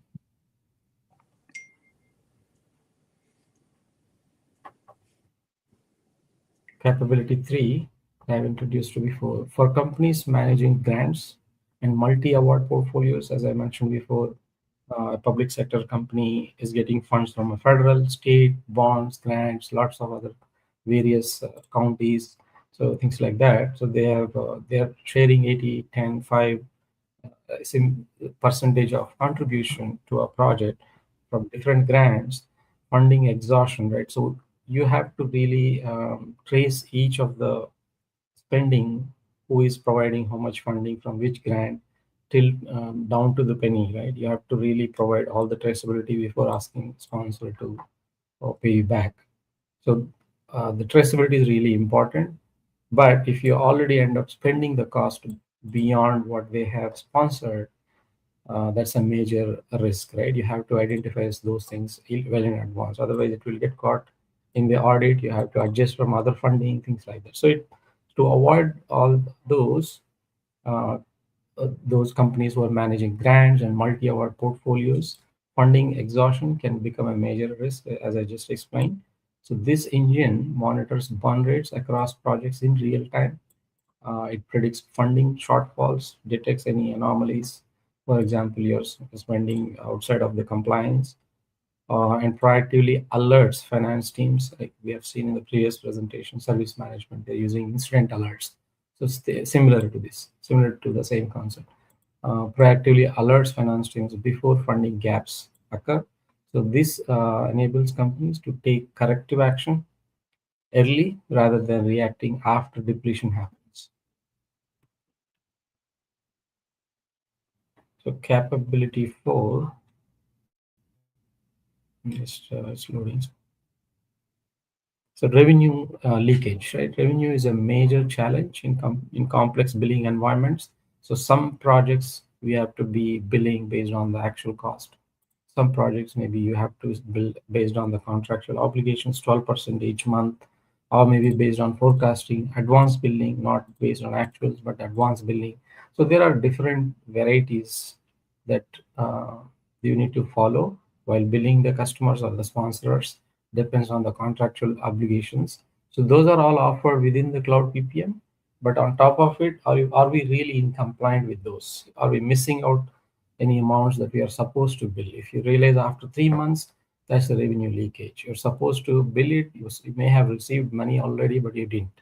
So revenue leakage is a major challenge in complex billing environments like this, especially public sector. So the revenue leakage engine, detection engine, continuously monitors transaction pipelines for any unbilled transactions which are supposed to be billed, any stalled billing events or missed revenue obligations. It also maps billing triggers directly to ASC 606 or any other performance obligations that we drive. And then goal is simple: capture every billing or billable dollar before financial close, as much as we can, and as which you're supposed to bill. Okay, that's another capability, 4 capability, and the last one, capability 5. Sorry, next I went to the next one.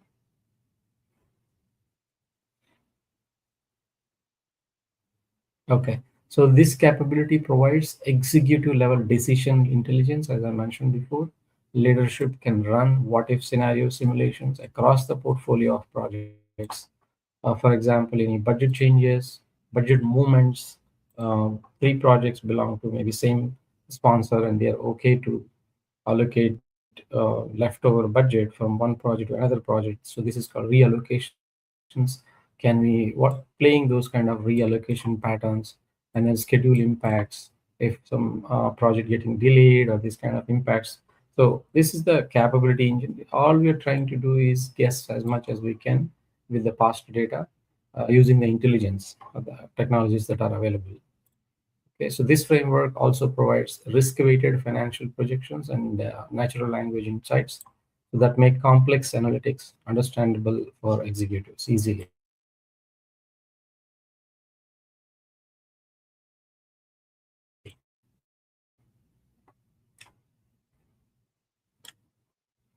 So So as I mentioned before, Azure sits on top. Oracle still stays in the control. One of the biggest challenges is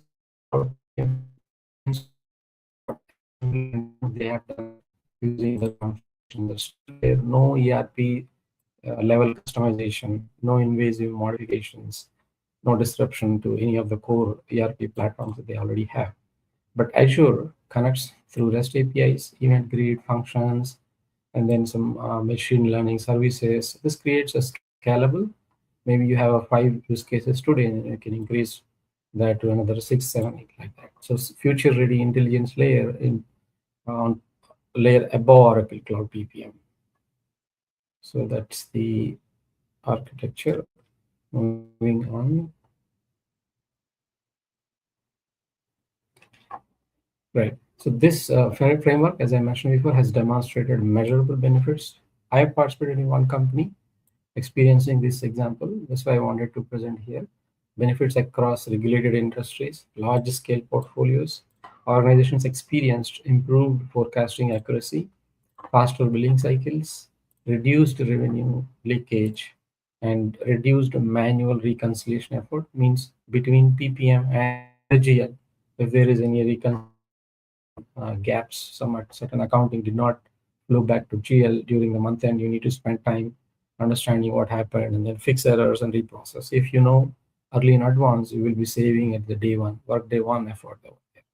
So that is additional reconciliation efforts you're saving in this.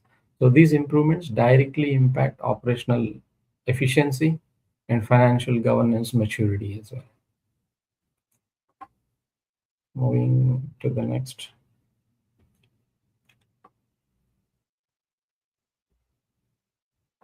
Okay, so again, the same framework, especially valuable for highly regulated industries. As I mentioned before, public sector is one such example. Research institutions where funding operates mostly on the funding, and they have to really carefully monitor the funding and all. Infrastructure programs and regulated enterprises. So these are the key example industries, and these organizations require strict compliance for, as I mentioned before, match requirements from different sponsors, audit readiness, immediately be able to produce reports or dashboards or analytics like this, which are in compliant with the sponsor requirements. And funding transparency. Everybody should know where you're spending what dollar in what project for what purpose. That kind of a transparency and strong financial governance. So this framework is, I'm not saying this is the everything. This is just helpful on top of existing Oracle Cloud PPM or any other platform to utilize certain case studies. So it is a purpose built, as I mentioned, specific narrow down purpose, but it can be scalable to any other needs.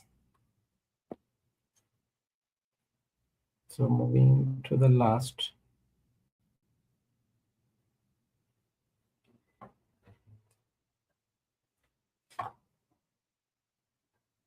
So the convergence that makes it possible. These the three major industry shifts have made autonomous PPM governance possible today for the client. So first is Azure AI maturity, which is a production grade AI services are now widely accessible. Second is Oracle Cloud PPM API readiness. So modern APIs allow deep integration without any major customizations. And the third, growing regulatory pressure. So companies are under increasing pressure to proactively, monitor and then stick to the compliances and financial transparency. So that makes possible. So the future, moving on to the next.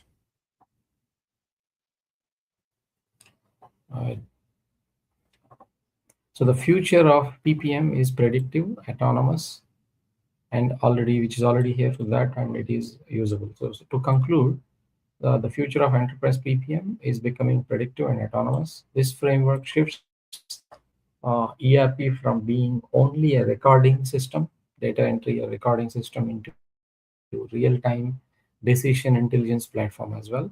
So company can prevent financial risk, enforce compliance proactively, accelerate revenue, accelerate revenue capture, and empower leadership and intelligent insights.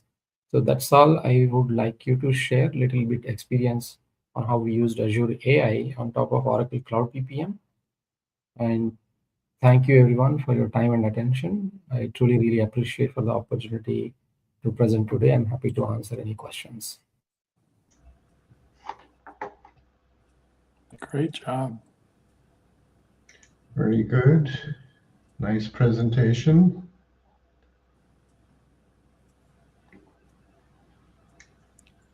Were you able to find any like major discrepancies in the revenue model using this service that you guys built? Like how it helped actually So the these end are customer? standard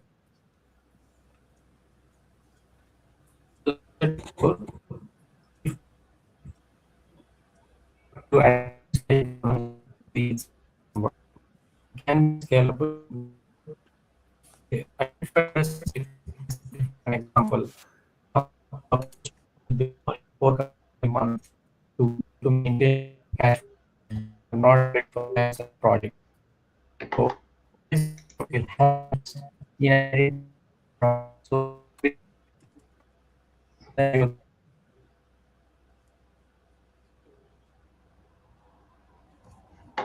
think your voice was breaking a bit throughout the answer. That's I think fine. he got kicked off, I think. So you might have to log back in again. He was having networking issues at the start. He was in and out. So Oh, Yeah. Yeah, his audio was breaking up pretty bad there. yeah. So we'll let you carry on with your one there. So I know we're kind of way over time this week, but Yeah, seems like a extended period. yeah. Total joy from here. I'm having a ball. Yeah. So if you want to share your screen there with us. Yes, let me see how to upload my presentation. So you're going to do a talk on the RAG-driven agents. Correct. Yeah. Cool. We're getting a piece of everything tonight.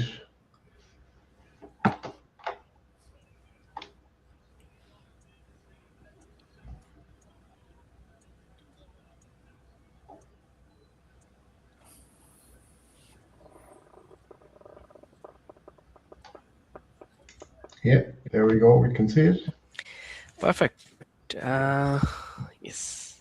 Hey everyone. My name is Malik Bhatt. I'm a senior software engineer and cloud and AI services enthusiast.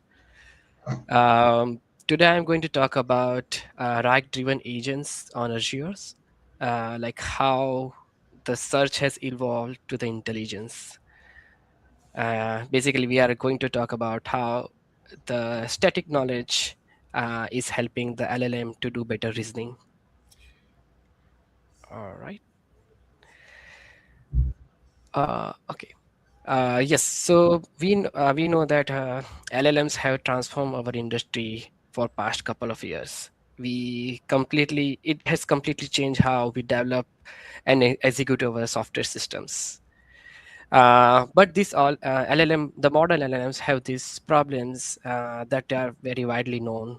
The first one is they are frozen in the knowledge, frozen knowledge. So basically, since the training has stopped for this LLM model, the model doesn't have knowledge about the events that have happened after that date. So the training cutoff date leaves the model in an uninformed state about the latest updates and the domain related knowledge.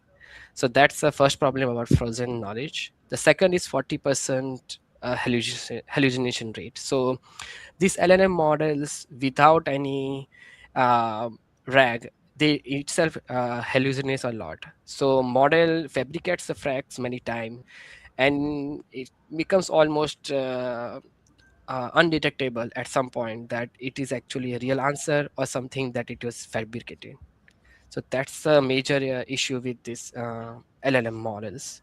And third is many times companies prefer to fine tune their own models, but fine tuning model brings a lot of higher cost. So like 10 to 50x, depending upon how much fine tuning you want to do on top of LLM model. And yeah, once you fine tune, let's say the new model comes in, you have to again fine tune that model. So many times it leads to the higher cost on the customer side. So yeah, today we are going to talk about the RAG fundamentals, how bridging the gap between models and knowledge.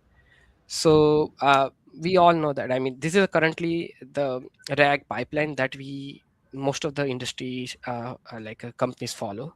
So first we have the query processing, and then retrieval, then context injection, generation, and lastly the validation.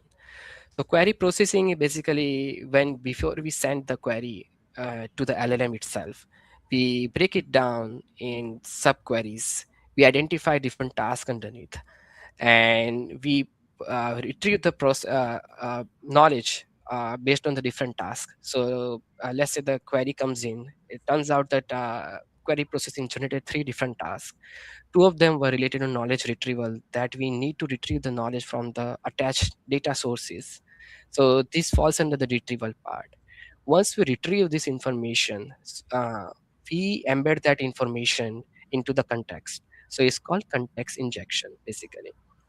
And then after this step, along with this all the context and the given prompt, we feed it to the LLM generation.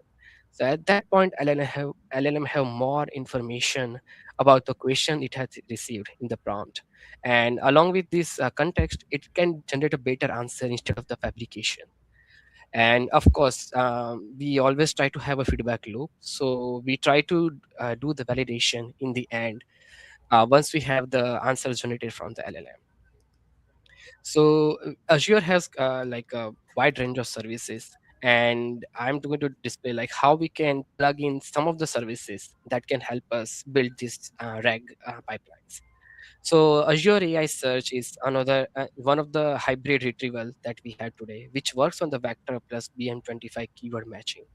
So this is about how we can effectively search make the semantic search across our data sources. So Azure AI Search here fits in the retrieval part of it. We have Azure OpenAI services for generating embeddings for semantic search. So this is a part where when we receive the information from the corporates or a user, basically who has the large amount of data source or data or the data sets, Azure OpenAI service embedding helps us generate the embeddings out of it. So which can be later used for the semantic search. Of course, we need to store this embedding somewhere, and Azure Cosmos DB is one of the database that works at a scale, and which also supports the vector search, which is definitely needed for the semantic search. And yeah, along with this all approach, we can reduce the hallucination about 80% with the verifiable resource citations. So whenever we generate the responses, we ask the LLM to also cite the references where the answers are fetched from. So that way we can validate all the answers individually that came generated from LLM are actually coming from one of the data source that was initially attached. Moving to the next slide. So this is how one of the Azure AI search engine looks like. So I was able to create one of the vector profile here in AI search service. And yeah, I mean, basically here we tell all the information like what kind of vector profile you want to build.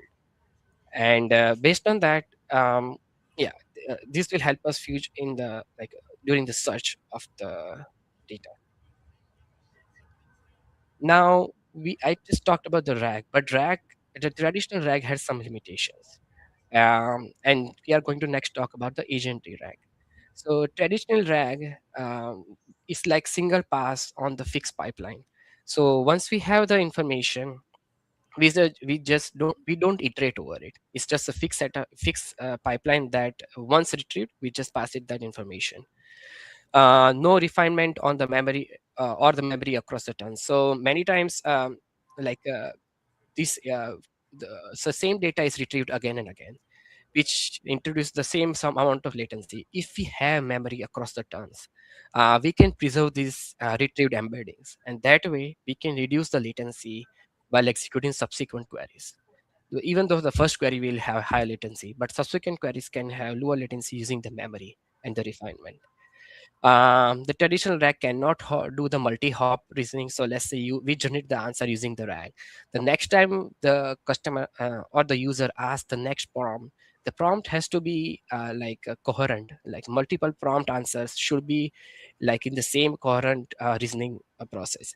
But we have seen the issues with the traditional RAG, which will bring us to the agentic RAG afterwards. And of course, there is no self-correction when the context is insufficient. So since we don't have the feedback loops correctly set in the traditional RAG, it is very hard to correct the LM generated answers on the future. So what do we have with the agentic RAG? So agentic RAG can bring like we can plan multi-step strategies dynamically. So we will see in the next slide or so, but we have a pipeline where we will see that it takes multiple turns, iterates over its responses, and fetches the live data like from the real-time feed or APIs. So that way, we have the most latest data, and top of it, it because it iterated a couple of times, it can do a better reasoning. Azure AI agent service basically can help us do this orchestration. So we will later see how one of the Azure service can help us do this agentic RAG executions. So here is one of the pipeline like with agentic RAG.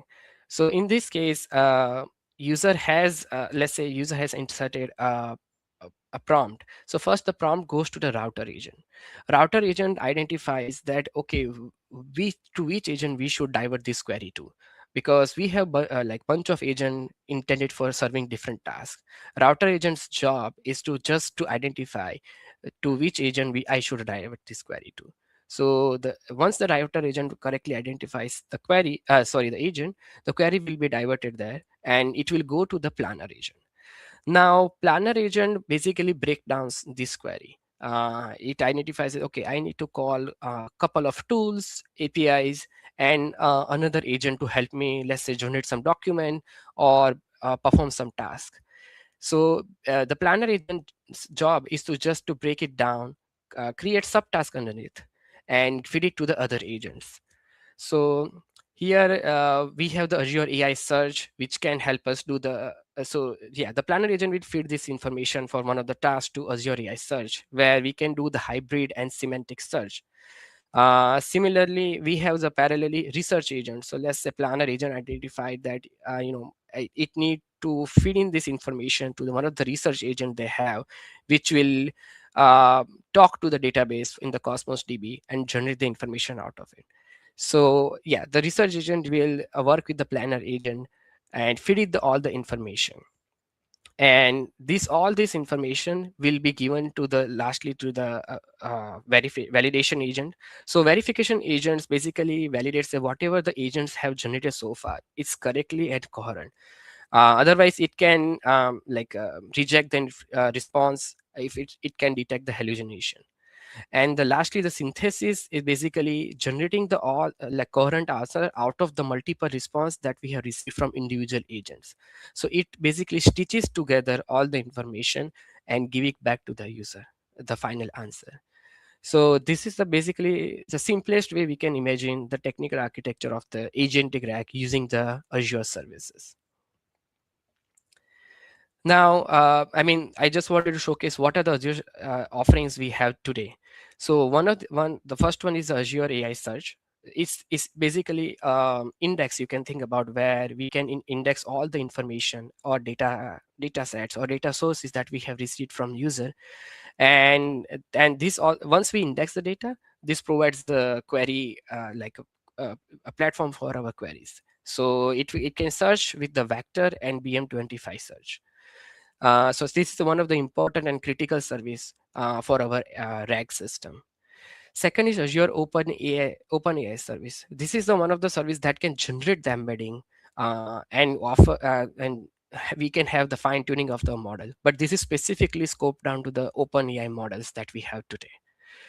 Third one is the Azure Cosmos DB. So this is one of the database that we have, which is a NoSQL database, and help us store all the embeddings in the table. So whenever we have generated embeddings using the OpenAI service, we can use the Cosmos DB to store the data embeddings and retrieve also later.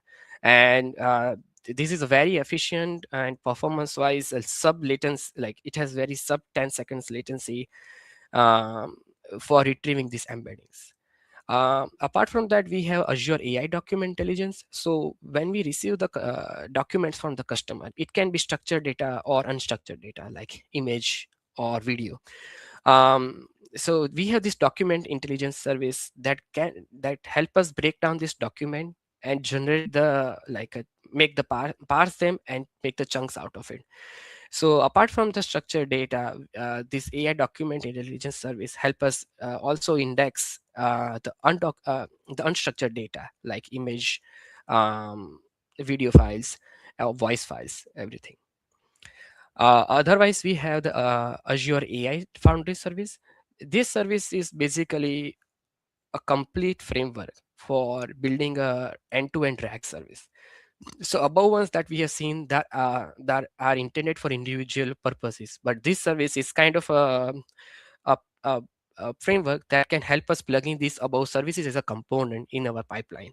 So that way we can build end-to-end RAG service on this AI Foundry service. Here they have also offering for different models that are apart from OpenAI offered in this industry. And of course, all the services that we build today need observability and tracking. This also contains the metrics emission, the alarm system, and any business intelligence software that runs on top of it.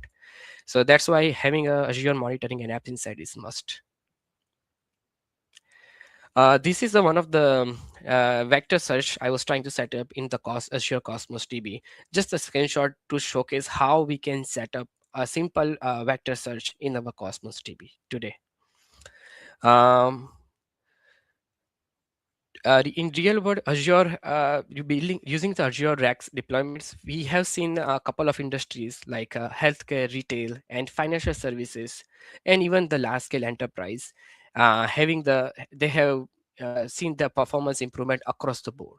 So healthcare is one of them. So we have seen about major hospital network achieved about 30% reduction in misdiagnosed using the clinical RAG on the Azure. The healthcare services definitely use this platform to generate the diagnosis for different online services they have today. So before actually patient reaches the hospital, many times we have seen on the hospital apps, healthcare apps, they ask bunch of questions. It helps them divert the patient to the correct department in the hospital, and even if many times the hospital visit is not needed, but this diagnosis needs to be accurate. And using this Azure RAG deployments, we have seen about a 30% reduction across the board.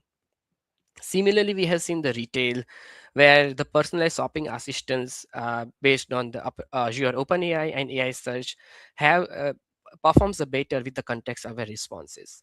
So in retail industry, you will see most of the website have this personal assistant bot on the side.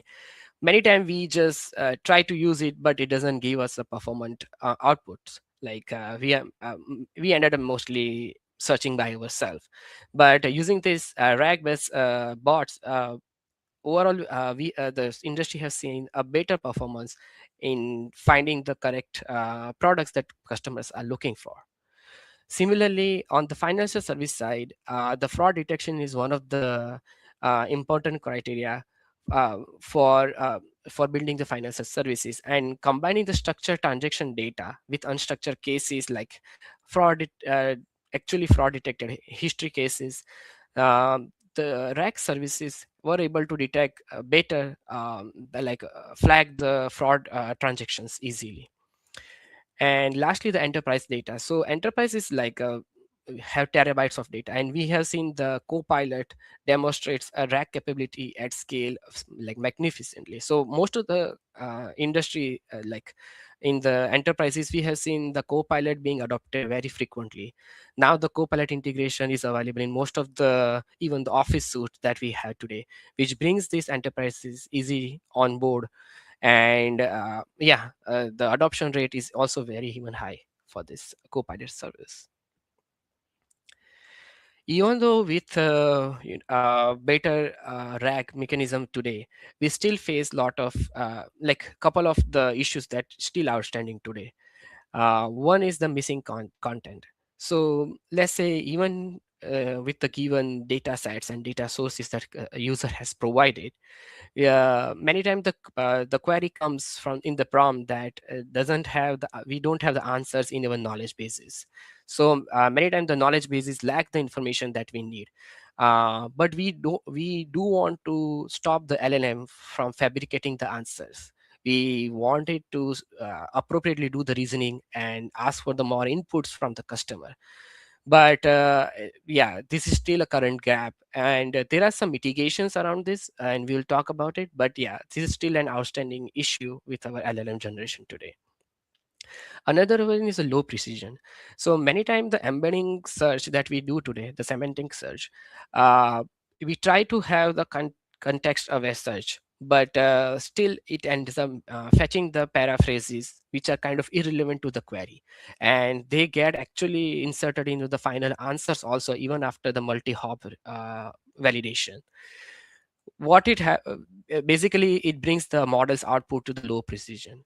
And yeah, teams are kind of taking different approaches how we can combat this low precision issue.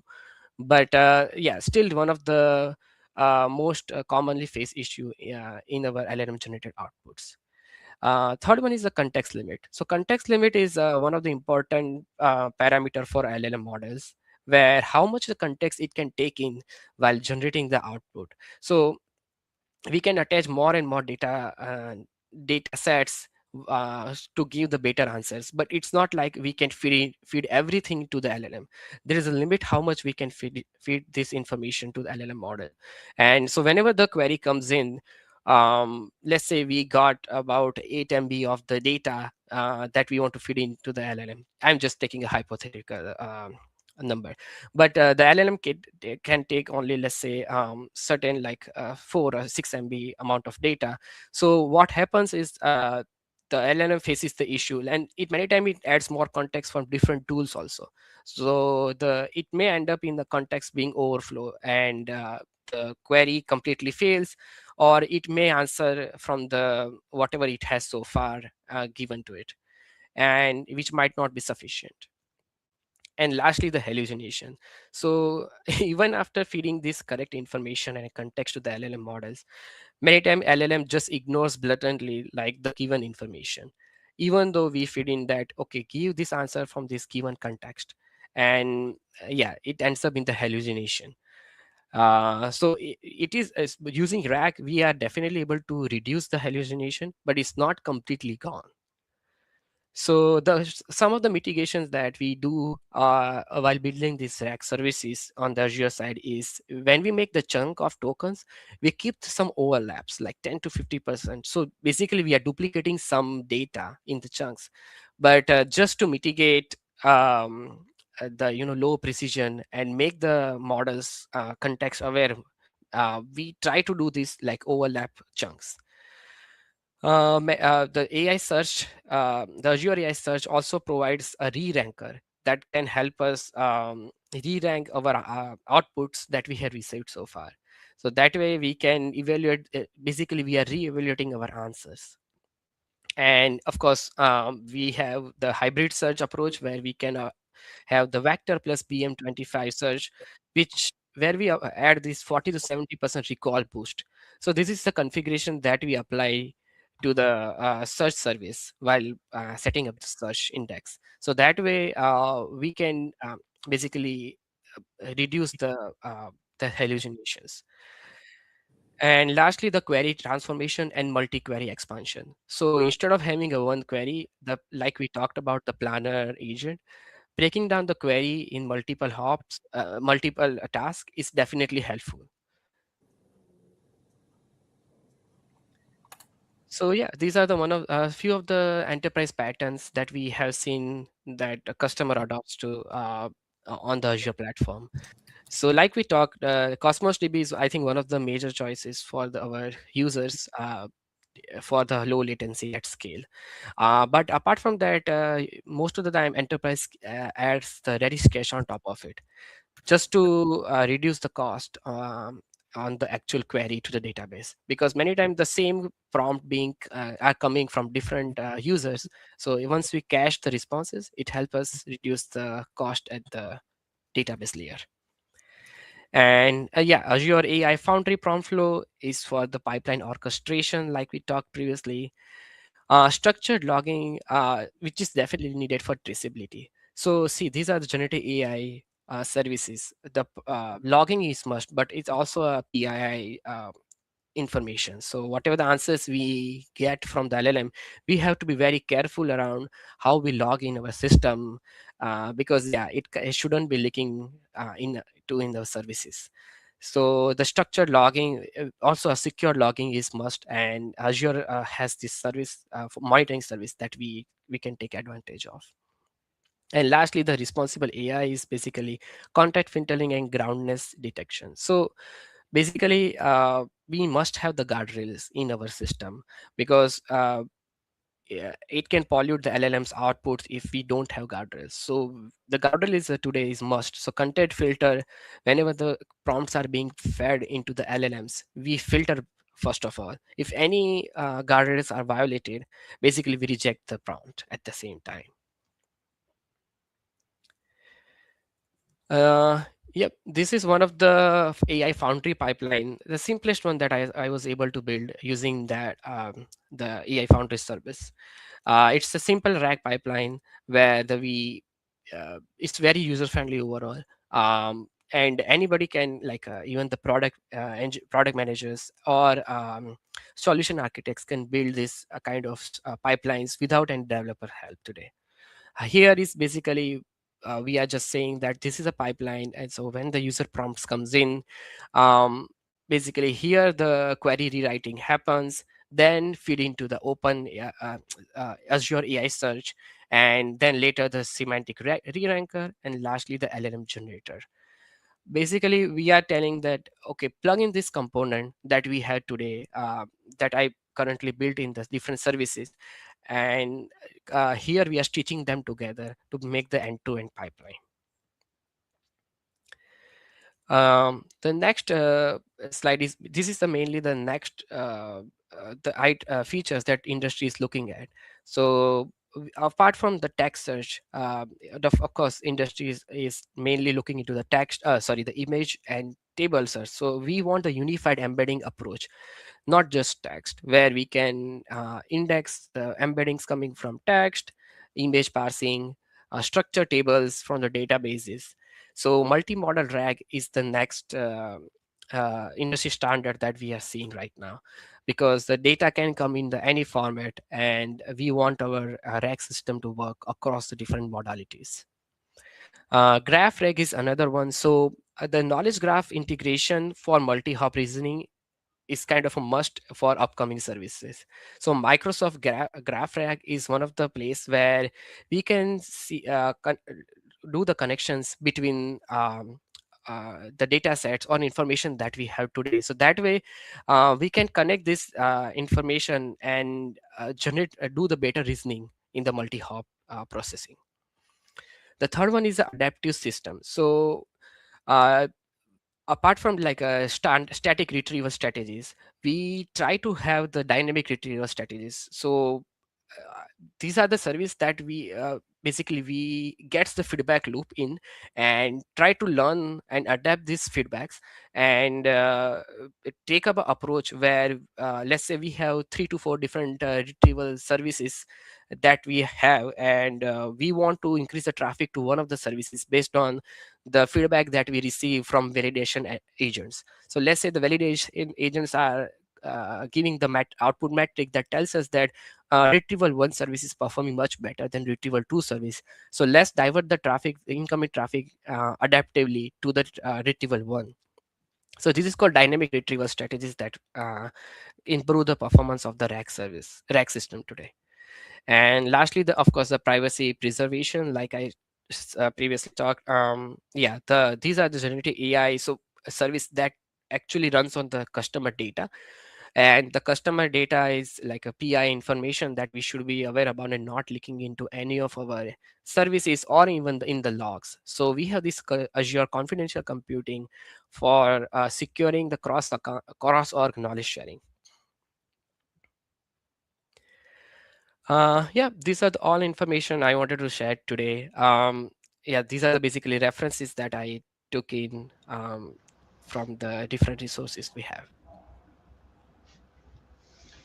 Very good. And along the way, we had a lot of interaction in the chat. So I'll show them up on the screen there if you can see. Can you see the screen there? Second now, if I take off this one. So you can see the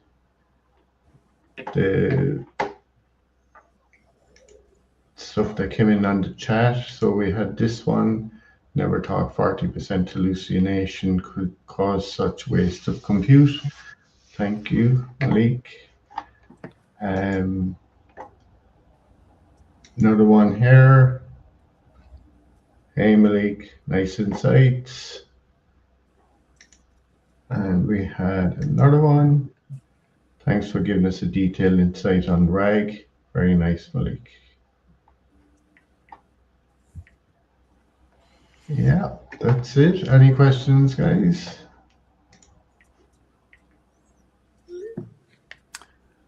Great presentation. Absolutely.